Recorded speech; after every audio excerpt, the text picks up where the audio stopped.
Hello बेटा, good evening. Last lecture में हमने हेरिडिटी एंड एवोल्यूशन का चैप्टर स्टार्ट किया था। बेसिक कंपोनेंट्स हमने पॉलीन्यूक्लियोटाइड के कर लिए थे। मैंने बताया था कि एक न्यूक्लियोटाइड में 3 कंपोनेंट होते हैं, sugar, nitrogenous base and phosphate. ठीक है, अब हमें इन्हीं स्ट्रक्चर्स को यूज़ करके पॉलीन्यूक्लियोटाइड चेन बनानी है। कैसे बनाएंगे? सबसे पहले बेटा बनता है न्यूक्लियोसाइड। तो सबसे पहला क्वेश्चन आता है कि न्यूक्लियोसाइड बनाए कैसे। तो कैसे बनाएंगे? जो आपके पास शुगर होता है उसके कार्बन फर्स्ट के ऊपर हमें नाइट्रोजनस बेस को अटैच करना है। अब नाइट्रोजनस बेस कौन सा अटैच करना है? अगर आपके पास पाइरिमिडीन है तो उसका नाइट्रोजन फर्स्ट अटैच होगा, लेकिन अगर प्यूरिन है तो उसका नाइट्रोजन 9 अटैच होगा। और जब शुगर के ऊपर हम नाइट्रोजनस बेस को अटैच करेंगे तो जो बॉन्ड बनता है वो बॉन्ड कहलाएगा एन ग्लाइकोसाइडिक लिंकेज। कौन सा? N glycosidic. ग्लाइकोसाइडिक लिंकेज अगर आप बोलोगे तो वो तो होती है बेटा 2 शुगर के बीच में। एन ग्लाइकोसाइडिक बॉन्ड में एक कंपोनेंट तो शुगर होता है और दूसरा कंपोनेंट होता है नाइट्रोजनस बेस। ठीक है, सिंबॉलिक रिप्रेजेंटेशन अगर हम देखें तो ये हमारे पास पेंटोज शुगर है, 5 कार्बन है इसमें। ठीक है, अगर आप पॉलीन्यूक्लियोटाइड चेन डीएनए के लिए बना रहे हो तो सेकंड पोजीशन पर डीऑक्सी शुगर होता है, तो सेकंड पोजीशन पर ओएच ग्रुप नहीं होता है। और अगर आरएनए के लिए पॉलीन्यूक्लियोटाइड चेन बना रहे हो तो सेकंड पोजीशन पे हाइड्रोक्सिल ग्रुप आता है, बाकी पोजीशन पे सेम रहता है दोनों में। तो हमने फर्स्ट कार्बन के ऊपर आपका नाइट्रोजनस बेस अटैच कर दिया है। मान लो हम थाइमीन लिख रहे हैं, पाइरिमिडीन ले रहे हैं, तो पाइरिमिडीन का सिंबल तो ये होता है स्क्वायर। और प्यूरिन अगर हम ले रहे हैं, जैसे कि हम एडेनिन ले रहे हैं, तो प्यूरिन का सिंबल होता है ये। हमेशा ध्यान रखना, क्योंकि प्यूरिन में 9 मेंबर्ड जो पोजीशन है वो अटैच होती है शुगर से, तो उसको छोटी रिंग से रिप्रेजेंट किया जाता है। तो इस छोटी रिंग को आपको शुगर की तरफ रखना है। तो ये जब हम स्ट्रक्चर बना लेते हैं तो ये जो लिंकेज बनती है इनके बीच में, ये लिंकेज कौन सी बनती है? An glycosidic linkage. तो ये होती है इनके सिंबॉलिक रिप्रेजेंटेशन। अब अगर हम बात करें कि न्यूक्लियोसाइड क्या बनेगा, उसको हम नाम क्या दें, तो वो किसके ऊपर डिपेंड करता है कि आप नाइट्रोजनस बेस कौन सा ले रहे हो। हम पॉलीन्यूक्लियोटाइड चेन आरएनए के लिए भी बना सकते हैं और डीएनए के लिए भी। तो देखें, सबसे पहले हम बात करें कि नाइट्रोजनस बेस है आपका एडेनिन। तो क्योंकि एडेनिन डीएनए और आरएनए दोनों में होता है, तो टाइप ऑफ शुगर की बात करें तो ये राइबोज शुगर से भी बाइंड कर सकता है और डीऑक्सी राइबोज शुगर से भी बाइंड कर सकता है।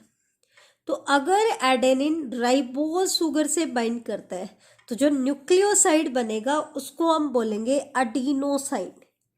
ध्यान से देखें बेटा आप, एडेनिन तो है नाइट्रोजनस बेस, लेकिन अडीनोसाइन क्या है? न्यूक्लियोसाइड है। जब आपका शुगर कौन सा है? Ribose sugar. लेकिन एडेनिन अगर राइबोज की बजाय डीऑक्सी राइबोज शुगर से बाइंड करता है तो आपका न्यूक्लियोसाइड बनेगा डीऑक्सी अडीनोसाइन। डीऑक्सी वर्ड अटैच हो जाता है उसके साथ, तो क्या बनेगा? डीऑक्सी अडीनोसाइन। ठीक है, दूसरा अगर हम बात करें ग्वानिन की, तो ग्वानिन भी एक प्यूरिन है और प्यूरिन दोनों के दोनों डीएनए में भी होते हैं और आरएनए में भी। तो ये राइबोज शुगर के साथ भी बाइंड कर सकता है और डीऑक्सी राइबोज शुगर के साथ भी बाइंड कर सकता है। अगर ये बेटा राइबोज शुगर के साथ बाइंड करता है तो जो न्यूक्लियोसाइड बनेगा उस न्यूक्लियोसाइड को हम बोलेंगे ग्वानोसाइन। और अगर ये डीऑक्सीराइबोज शुगर के साथ बाइंड करता है तो इसके न्यूक्लियोसाइड को बोला जाएगा डीऑक्सीग्वानोसाइन। क्या बोलेंगे बेटा? डीऑक्सीग्वानोसाइन। ठीक है, तो ये चीज आपको ध्यान रखनी है, इंपॉर्टेंट है। अब हम देखते हैं नेक्स्ट आपका नाइट्रोजनस बेस। तो 3 बाकी के हमारे पास क्या बचे हैं? एक तो थाइमीन बचा है जो कि सिर्फ डीएनए में होता है, एक है साइटोसाइन जो कि दोनों में होता है, डीएनए में भी और आरएनए में भी, और एक होता है बेटा यूरासिल जो कि सिर्फ आरएनए में होता है। दैट मीन्स थाइमीन सिर्फ किसके साथ बाइंड कर सकता है? डीऑक्सीराइबोज शुगर के साथ। किसके साथ? डीऑक्सीराइबोज शुगर के साथ। जबकि यूरासिल सिर्फ किसके साथ बाइंड कर सकता है? राइबोज शुगर के साथ बाइंड कर सकता है। किसके साथ? राइबोज शुगर के साथ। और आपका साइटोसाइन क्योंकि डीएनए और आरएनए दोनों में प्रेजेंट होता है तो ये राइबोज शुगर के साथ भी बाइंड कर सकता है और डीऑक्सी राइबोज शुगर के साथ भी बाइंड कर सकते हैं। अब इनके बाइंड करने से आपका न्यूक्लियोसाइड क्या बनेगा वो हमें देखना है। तो अगर थाइमीन डीऑक्सी राइबोज शुगर के साथ बाइंड करता है तो आपका न्यूक्लियोसाइड बनता है डीऑक्सीथाइमिडीन। डीऑक्सीथाइमिडीन, ठीक है। इसमें थाइमिडीन स्ट्रक्चर कभी नहीं बनती है क्योंकि थाइमीन कभी भी राइबोज शुगर के साथ बाइंड नहीं करता है।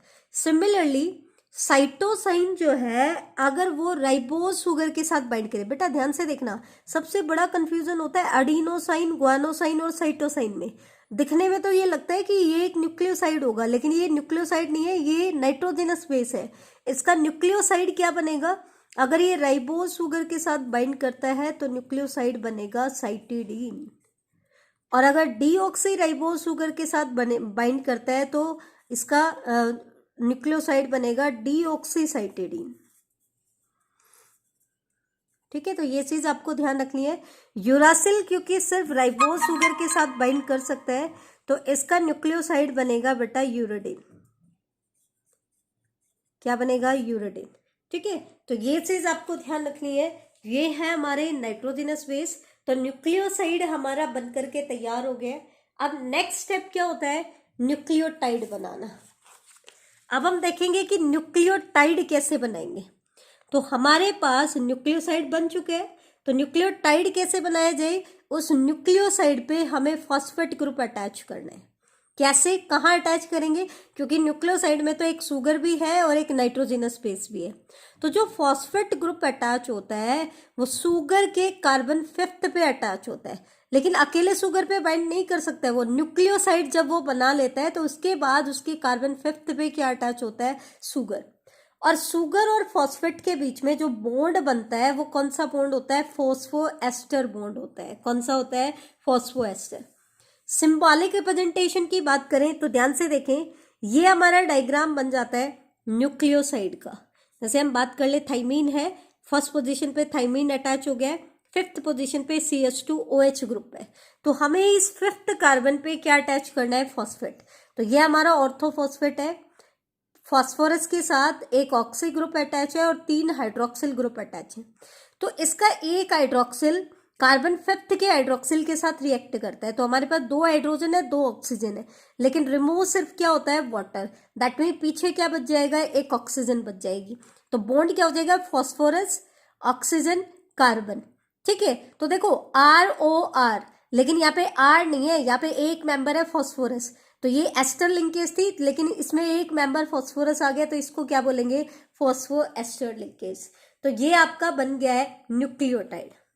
अब क्वेश्चन आता है कि किस न्यूक्लियोसाइड को, किस फॉस्फेट, किस न्यूक्लियोसाइड को, कौन सा न्यूक्लियोसाइड कौन सा न्यूक्लियोटाइड बनाएगा, वो डिपेंड करता है उसके नाइट्रोजनस बेस के ऊपर। क्यों, क्योंकि आप डीएनए के लिए पॉलीन्यूक्लियोटाइड चेन बना रहे हो तो ribose sugar, deoxy ribose sugar होगा।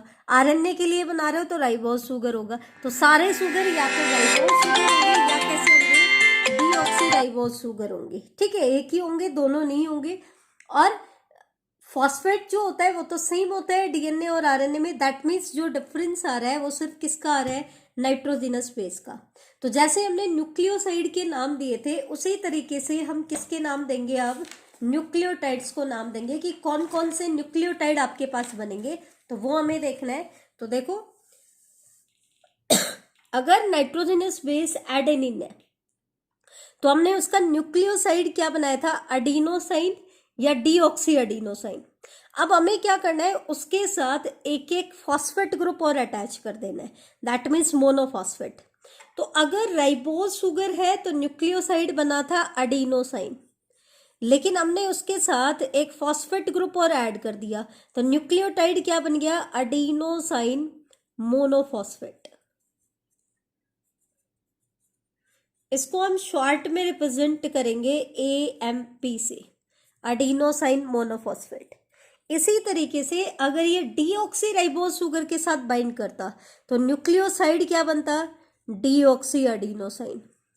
फिर हमने इसके साथ एक फॉस्फेट ग्रुप को और अटैच कर दिया तो ये क्या बन गया, डीऑक्सी अडीनोसाइन मोनोफॉस्फेट। और उसको हम रिप्रेजेंट करेंगे DAMP से। ठीक है, तो ये चीज आपको ध्यान रखनी है। अब आ जाओ ग्वानिन। ग्वानिन भी आपका दोनों में होता है, तो ग्वानिन से न्यूक्लियोसाइड बना था ग्वानोसाइन या डीऑक्सी ग्वानोसाइन, तो हमारे पास यहां बन जाएगा GMP या DGMP। अगर राइबोज शुगर है तो GMP बन जाएगा। GMP means guanosine monophosphate.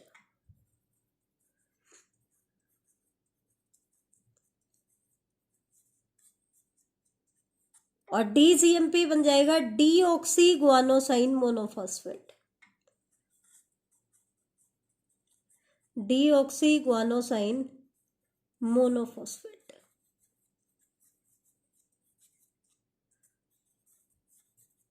ठीक है, तो ये आपके दो न्यूक्लियोटाइड के नाम मैंने बता दिए हैं, एक एडेनिन को लेकर के और एक ग्वानिन को लेकर के।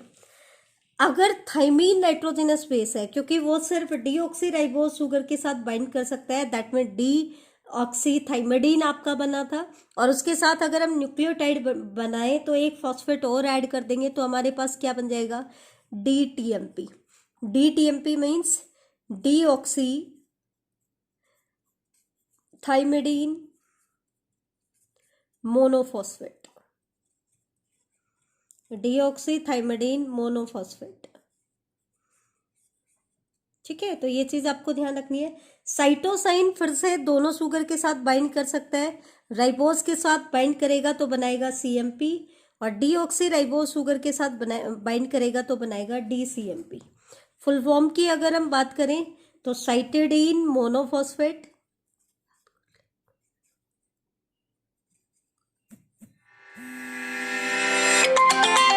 साइटिडीन मोनोफॉस्फेट, और DCMP के केस में आ जाएगा डीऑक्सीसाइटिडीन मोनोफॉस्फेट।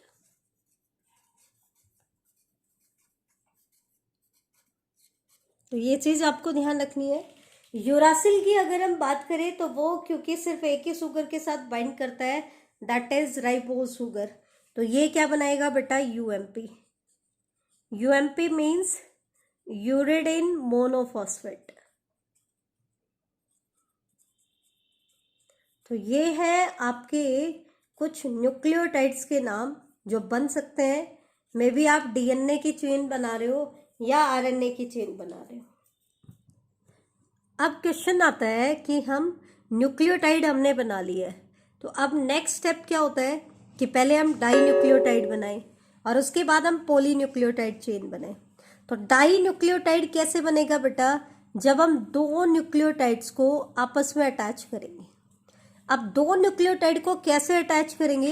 एक न्यूक्लियोटाइड का कार्बन थर्ड दूसरे न्यूक्लियोटाइड के कार्बन फिफ्थ के फॉस्फेट के साथ अटैच होगा। किसके साथ अटैच होगा? दूसरे न्यूक्लियोटाइड के कार्बन फिफ्थ के फॉस्फेट के साथ अटैच होगा। तो ध्यान से देखें, इनके बीच में जो लिंकेज बनेगी वो लिंकेज कौन सी होगी? फॉस्फोडाइएस्टर लिंकेज होगी। इसके सिंबॉलिक रिप्रेजेंटेशन की अगर हम बात करें तो ध्यान से देखो, सबसे पहले हमने एक न्यूक्लियोटाइड बनाया, जैसे ये हमने बना लिया है डीऑक्सीथाइमिडीन मोनोफॉस्फेट बना लिया। थाइमीन हमने अटैच कर दिया, कार्बन 3 के ऊपर हाइड्रोक्सिल ग्रुप है, कार्बन 5 के ऊपर फॉस्फेट अटैच हो गया। ऐसे ही हमने नीचे डीऑक्सी ग्वानोसाइन मोनोफॉस्फेट बना लिया है। ठीक है, दोनों न्यूक्लियोटाइड हमने बना लिए। फिर होता क्या है, इसका एक न्यूक्लियोटाइड का कार्बन थर्ड दूसरे न्यूक्लियोटाइड के फॉस्फेट के साथ रिएक्ट करेगा। अब यहाँ पे क्या है? दो हाइड्रोक्सिल ग्रुप है, लेकिन ये हाइड्रोलिसिस रिएक्शन है, तो इसमें क्या जाएगा बेटा? डिहाइड्रेशन रिएक्शन है, वाटर रिमूव होगा। तो वाटर रिमूव होगा तो यहाँ पे क्या बच जाएगा? एक ऑक्सीजन बच जाएगा।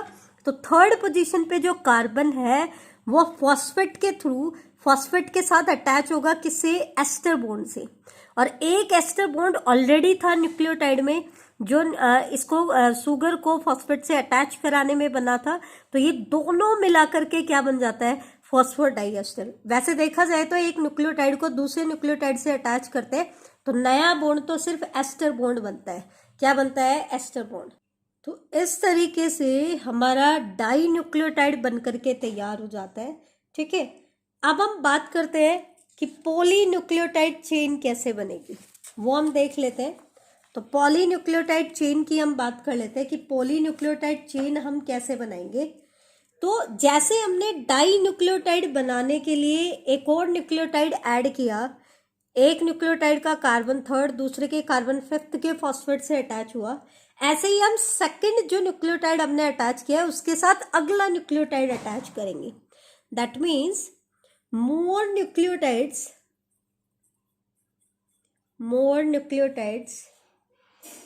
can join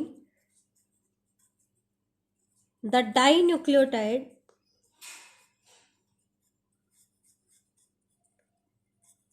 in the same manner, उसी मैनर में जैसे हमने दो न्यूक्लियोटाइड को अटैच किया है उसी मैनर में तीसरा न्यूक्लियोटाइड भी ऐड हो जाएगा, फिर चौथा ऐड हो जाएगा, ठीक है। और इस तरीके से हम क्या बना लेंगे, एक पॉलीन्यूक्लियोटाइड चेन बना लेंगे to form a polynucleotide chain.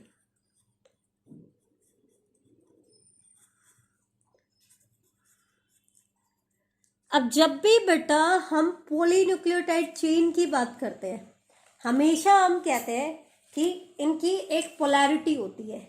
एक पॉलीन्यूक्लियोटाइड चेन की अगर हम बात करें तो इसके एक एंड पे होता है 5 प्राइम एंड और दूसरे एंड पे होगा 3 प्राइम एंड। तो जैसे कि ये आपका फर्स्ट न्यूक्लियोटाइड था, इसके ऊपर हमने ये सेकंड न्यूक्लियोटाइड अटैच किया, इसी तरीके से हमने इसके ऊपर थर्ड न्यूक्लियोटाइड को अटैच कर दिया है। तो ये आपकी पॉलीन्यूक्लियोटाइड चेन आपकी बन गई है।